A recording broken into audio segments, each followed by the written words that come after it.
in Double Bay to parents Bob and Margot, and he was one of 6 children. Later, he welcomed his own children into this world, Elizabeth, Stuart and Amanda, and then 8 grandchildren who he became so incredibly close to. Those who knew Rosco knew that he was a unique mix. He was sophisticated and professional on one hand, and on the other, he had this incredibly wicked sense of humour. He was a great trickster, and you'd often find him absolutely cracking up to Daffy Duck.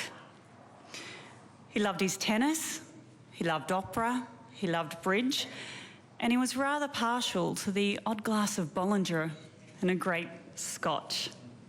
He loved to travel, and gee, he was great in that kitchen, whipping up stir fries and pastas and making his mother's famous white sauce. Well, one of the biggest fans of Roscoe's cooking was he and Gray's dog, Bella. Well, Rosco loved that dog, and gee, he would spoil her absolutely rotten, giving her absolutely nothing that she was supposed to have. And when Rosco cooked lunch, he cooked it for he and Bella. When I met with Elizabeth and Gray, they told me that Rosco was open-hearted. He was open-minded. He never judged anyone, and he always said there were 2 sides to any story. He was loving, he was caring, and he was indeed an incredible mate. It's now time that we hear from those who knew and loved Rosco the best. He'll be honoured this afternoon by his dearest family and friends, Prue MacSween, Steve Liebman, Tracy Grimshaw, Liz Hayes and Amanda Downs. Prue, would you please come forward?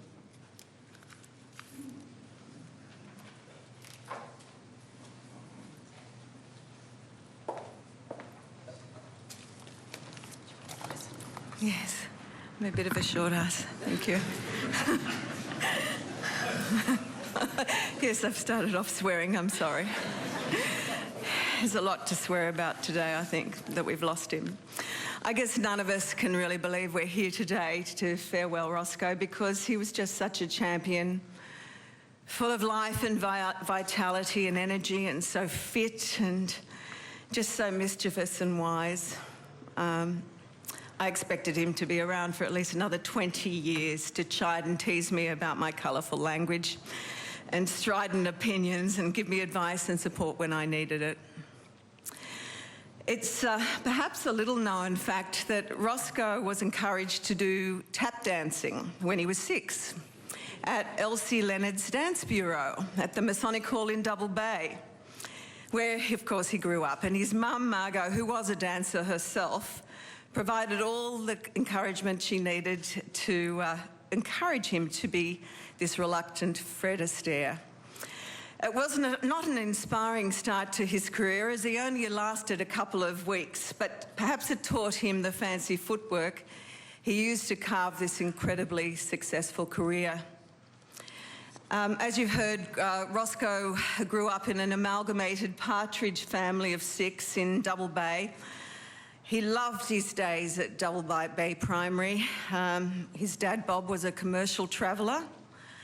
And Mum, Margot, took in ironing, and they were able to send him to the private school at Scots College. But he found it very difficult there. He was the only kid in the class not to have a car or a telephone at home, and he really copped a ribbing from his mates who always wanted to call Rossi up at the weekend.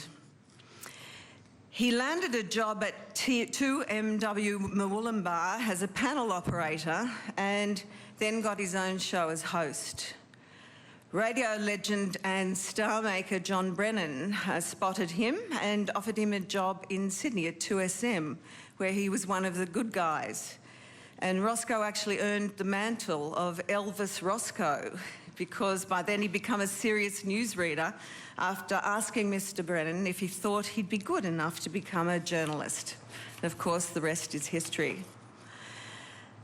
It was in the Channel 9 newsroom that I first encountered Rosco in the early 70s. I had seen him on television. He used to hate that I used to say I watched him growing up.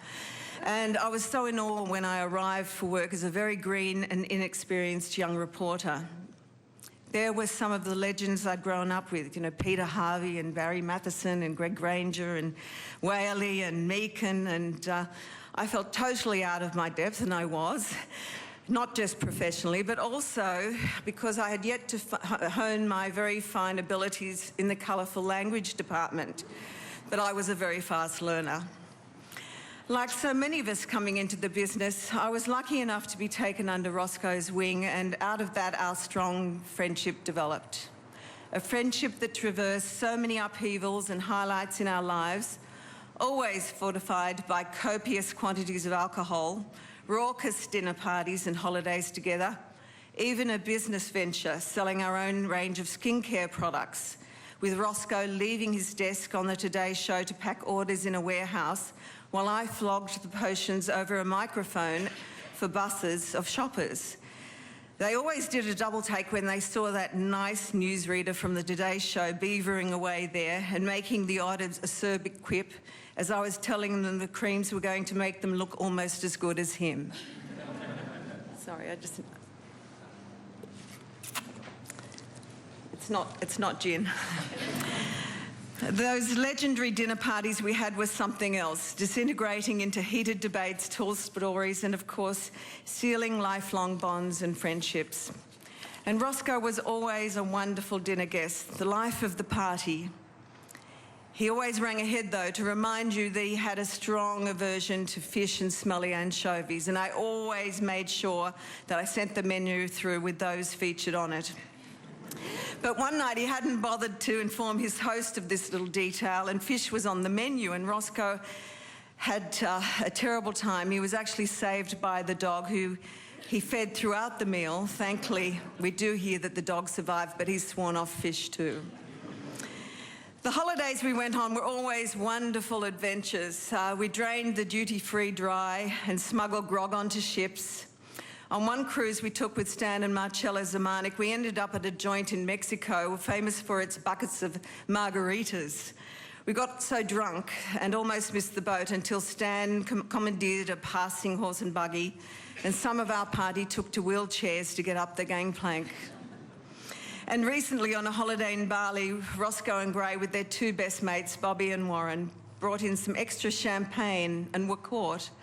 We could all see the headlines with Rosco joining Chappelle in the cosy shell, but it was soon all sorted out, as it can be over there. Rosco and Gray never forgot birthdays. Theirs was always the first Christmas card you received.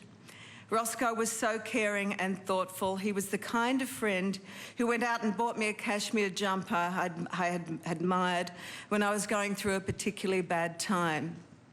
And radio broadcaster Jason Morrison was telling me he received an email from Rosco showing support and offering help the day he left 2UE. And Jason discovered that was the day after Rosco had heard he'd only had months to live. Such is the calibre of that man. And when his dear friend Bobby was going through his own health battles, Rosco was there making appointments for him from interstate. He'd devote every hour, an hour every Sunday morning, to a chat on the phone with Meep, a dear old family friend who had no family of her own, listening to the ramblings of a lonely old woman, ensuring she was cared for in her final years. And even in his final days, when he was really struggling, he was sending me messages of support and love for my current battle.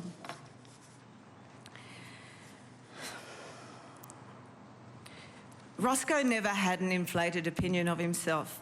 He was entirely modest and humbled by his success and his celebrity. He was warm and kind to everyone, no matter who they were.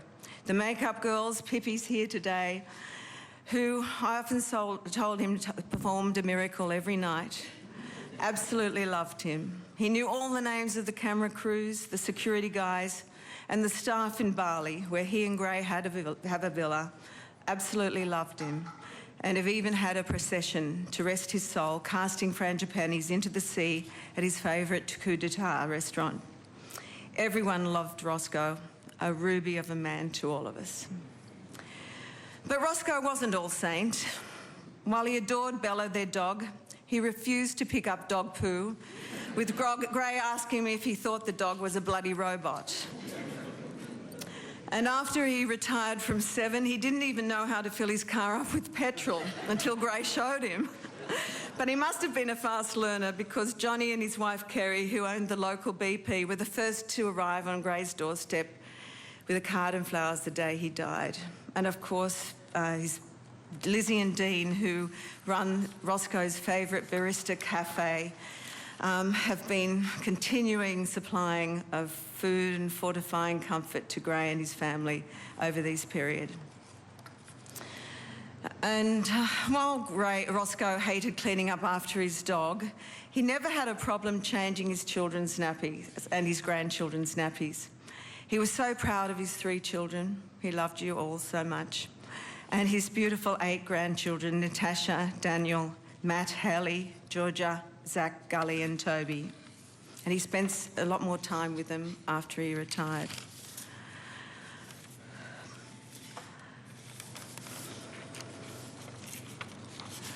Idiosyncrasies aside, Roscoe cooked, as you heard, a mean omelette and bacon and eggs. He loved playing the card games Frustration, which is aptly named because he was always the one who won, because he was the scorer. And it led to much frustration with the other players, from the other players. You know, I think it's very sad that often we only truly say what we feel about people after we lose them.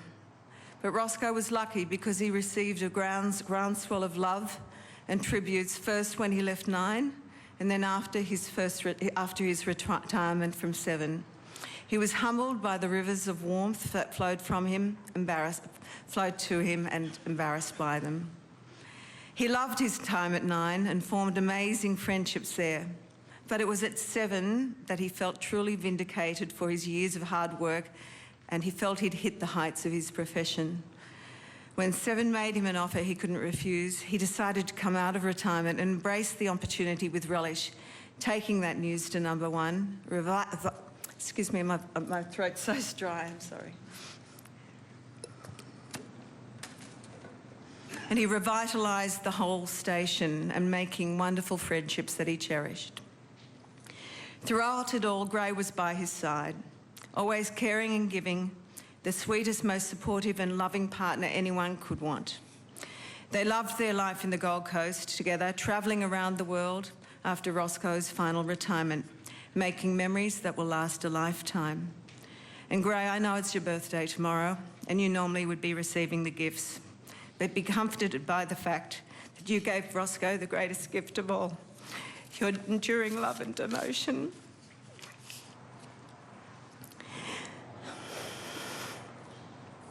When he was diagnosed, Roscoe opted not to undertake chemo. He was very proud of his hair, and he often boasted that he was the only newsreader who didn't have to have his hair sprayed, glued or sewn on. He decided that Bolly, a good diet and exercise and meditation would be his medicine. But tragically for all of us and Roscoe, he didn't win that battle, and we've lost him. There will always be a hole in our hearts, but wonderful memories of that beautiful smile and those blue eyes that reached right into your soul. The comfort and wise counsel he gave us all, and the gift of making us all feel so loved and special, that it was what we must all cherish. And I like to think that Roscoe is sitting up at a bar somewhere sharing a glass of Bollinger with Peter Harvey, 2 of the really good guys. Cheers to both of you. Have fun, Roscoe. We love you.